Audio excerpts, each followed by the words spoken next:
Sangat mengharukan, Bastian Dahardian telah resmi dibebaskan dari tahanan kantor polisi karena ternyata Bastian tidak bisa dibuktikan bersalah. Saat ini ternyata Hilda tidak bisa sampai ke kantor polisi karena Hilda dan Galang mengalami kecelakaan.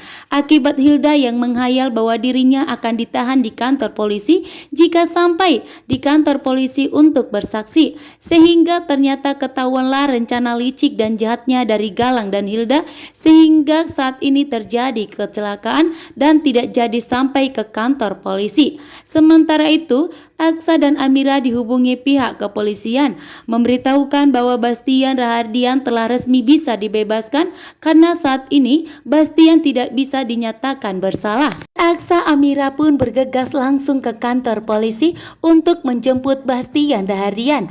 Aksa dan Amira pun mengajak Bastian Dahardian untuk tinggal bersama mereka.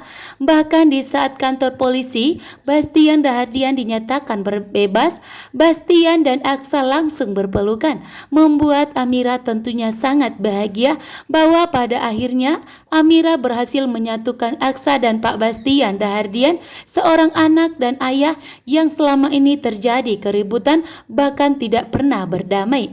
Sementara itu Bastian Dahardian mengurangi egonya saat ini.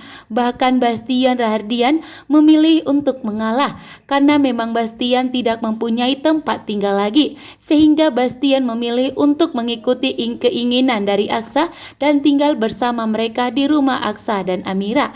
Namun di sini Bastian Dahardian tetap kesulitan untuk menerima Sasa sebagai cucu terkuatnya, karena sebenarnya Bastian sangat menginginkan cucu yang begitu sempurna, namun ternyata sedangkan Sasa tidak sempurna.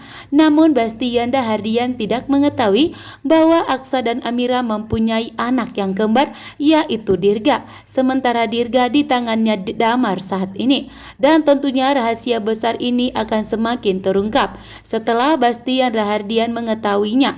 Sementara itu Aksa dan Amira akan mengetahui bahwa anak mereka kembar yang di tangannya Damar saat ini adalah Dirga setelah Pak Lian Bagaskara sadar dari komanya. Sementara Pak Lian Bagaskara pun saat ini di rumah sakit, kondisinya semakin membaik. Karena Jaki sebagai orang kepercayaan Pak Lian Bagaskara kini tidak akan membiarkan siapapun untuk menyentuh Pak Lian Bagaskara, sehingga Pak Lian Bagaskara saat ini akan semakin membaik kondisinya dan akan segera membongkar kepada Aksa dan Amira bahwa Aksa dan Amira mempunyai anak yang kembar. Sementara itu Bastian telah resmi kembali ke rumah Aksa dan Amira.